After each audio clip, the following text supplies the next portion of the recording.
Okay, this time we're going to go ahead. So, good morning and good afternoon, everybody. Again, my name is Nathan Dean. We're here to talk about what's happening in Washington this week. Got a lot of things going on, so I'm going to jump into it. So, I'm not going to talk about Ukraine or Israel or Taiwan aid or the TikTok ban. That was passed into law last week, and now we're in implementation mode. However, we do see the threat of a motion to vacate coming up. Now, the House comes back this week. Representative Marjorie Taylor Greene has this motion to vacate threat out there, where if she goes to the floor and says, I want to hold a vote on seeing if we can kick House Speaker Mike Johnson out of a job, then they have to stop all business and go for that vote. Now, as of tomorrow, there will be 217 Republicans in the House to 213 Democrats. So Speaker Johnson can't really afford to lose any, but it's our view that if the motion to vacate comes, and it may not, but if it does come, the Democrats are going to save the position of the Speaker, and Mike Johnson's really not going to go anywhere.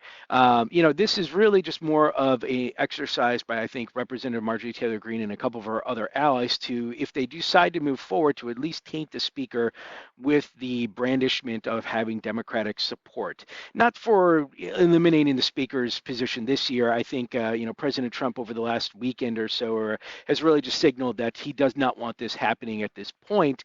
I don't take that as a, confidence in Speaker Johnson's as a long-term speaker, but at least for the rest of this year, I don't think anybody really wants to go through this exercise on the Republican side outside of a few. And ultimately, there's not that much stuff that needs to happen this year in terms of must-pass legislation other than like the FAA reauthorization, the NDAA, the funding bill in September, the farm bill. And, a lot of that doesn't really need a grandiose type inspiration House Speaker. I think Speaker Johnson could effectively get through that. So if that happens, it's going to be more of a political exercise. It'll be certainly fun to watch happen and see how many Democrats go to support the position, but ultimately it's not going to change how we at least view policy or how much things are going to change in moving forward and so forth. So next thing I want to talk about is the FAA reauthorization. Now, normally I would not be talking about the FAA reauthorization, except for there's two things in this package, or that may be in this package, that are interesting. The first one that's in the package is, well, for those of you who live in the Washington, D.C. area, there's legislation here to add 10 additional long trip flights. Now, look, I'm not talking about this from an investment standpoint. I'm literally just talking about this so that if I decide to go to Reagan, I potentially could fly longer than the 1,250 miles that they're currently capped. So, you may see additional 5 flights every day from Reagan going a little bit further, like Denver and LA and so forth like that. But more importantly, to the investment point of view, what I'm looking for is this idea of a stablecoin / open banking, safe banking package that would be attached. Now, there's 2 reasons. One, stablecoin legislation. Maxine Waters, the ranking member of the House Financial Services Committee, said last week that they are very close on stablecoin legislation. I still think that gets through this year. What that looks like, I'm guessing 100% stablecoins backed up by high quality liquid assets, a registration agreement either through the Fed or the state regulators, something to that extent. Now, the idea of safe banking making it through, this is a little bit more challenging. Now, you certainly have the support on the Senate side. I think Senator Schumer, Sherrod Brown has already put out his support. Maxine Waters has put out her support. The challenge for me on safe banking has always been 2 individuals, and that's House Financial Services Committee Chairman Patrick McHenry and House Speaker Mike Johnson. Both of those, I think, view voting for safe banking is a vote for marijuana legalization and not something they're comfortable with. However, the question is, and I don't have a good answer on this, I'm going just right now that this a 40% chance that this succeeds, is will Patrick McHenry say, you know what, I will give you safe banking if you allow me to have this stablecoin bill. I will hold my nose and then vote for it. So we'll find out probably in the next 2 days or 3 days or so if this is going to happen. And if so, watch out for those marijuana equities. These things have hot sauce, and these things are going to start reacting either positively or negatively in terms of how the rule is, how that plays out and whether the amendments are there. So that's the FAA reauthorization. Next thing to talk about is what happened at the FDIC last week. So last week, the FDIC held an open meeting, and there was one issue on the table, and that was oversight of asset managers that take positions in banks. So think BlackRock, think Vanguard. And there were two proposals that were put on the table. One was from the Republican board member, Jonathan McKiernan, and his, I'm just going to read from the text here, is that his would essentially require the FDIC to monitor fund complexes with passive agreements and other regulatory guidance that permitted affiliate funds to hold up to 24.9% of the voting securities of banks. And then it would also have some additional language. Now, the other proposal came from the CFPB director, Rohit Chopra. Remember, the FDIC board members include the CFPB director and the acting comptroller of the currency, Michael Hsu.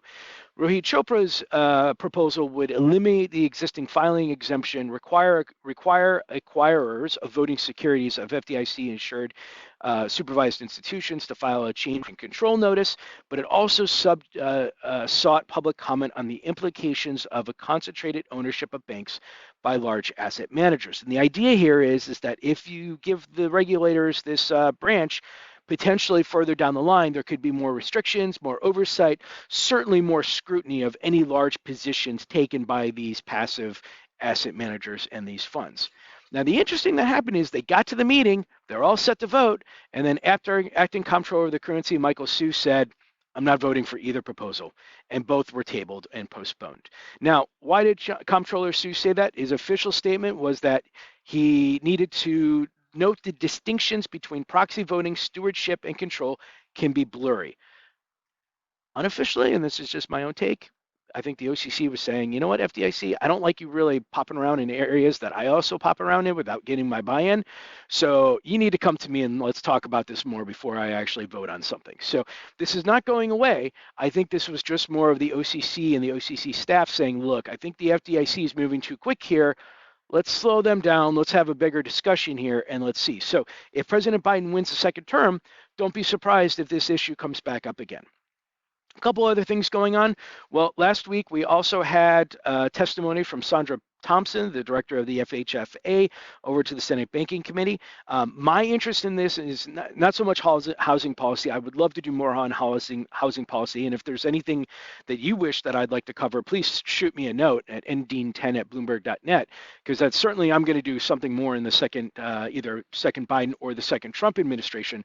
But my issue was when it came to the federal home loan banking system. So, you know, the FHFA put out, which oversees the FHLBs, put out a report last year, essentially having a different change of how the FHLBs are operated. But in there was a provision that said if you're a bank, you can't borrow from the FHLB unless you have 10% of your assets tied to mortgages. Now, if you look at the top 10 list of the FHLB borrowing, it's Wells Fargo, JP Morgan, big banks. And so the idea here is that if they're restricted from going to the FHLBs, they're certainly going to have to get a more costly source of funding. It's not going to be detrimental to the business, but certainly interesting that we should be paying attention to. Now, in that testimony, I was interested in one thing. Will the FHFA put out that proposal? And if there's people watching from the FHFA on this call, you probably already know this. But for the rest of us, Sandra Thompson said, we're still working on it. We'd like to put it out this year. However, we'll see. Didn't give any real clear indication of timing. So that tells me one of two things. One, if the proposal comes out this year, it's going to be so far late in the game that there's not going to be a chance of finalizing it. In fact, even if they were to put it out today, chances are they're not going to be able to finalize it.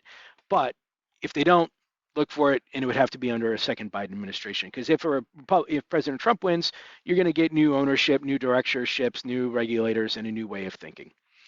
So just a couple other things real quick. On Friday, President Biden, through the executive branch, announced that they are not going to move forward with the ban on menthol cigarettes.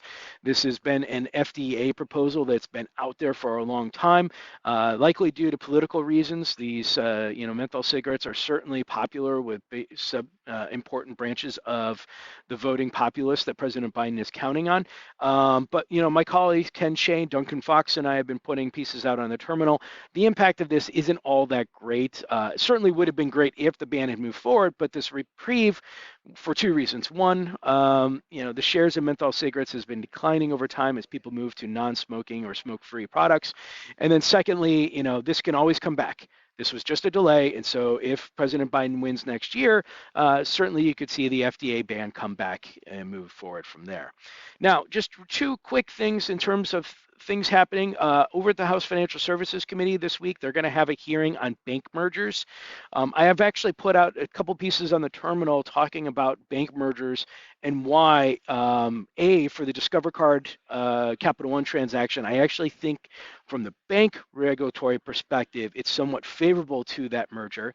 The antitrust DOJ perspective is different, and that's my colleague Jen Rees. So if you have any questions on that, I can put you in touch with Jen.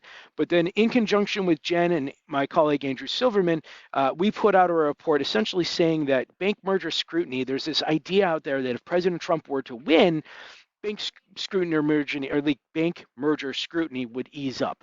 And it's our take that probably that's not going to be the case. First, don't expect the Fed leadership to change. There's been some news articles that President Trump is potentially talking about trying to replace certain members of the Fed earlier than their terms. I'm not buying that just yet. I mean, I'm buying the fact that he's thinking about it, but I'm not buying it's going to happen.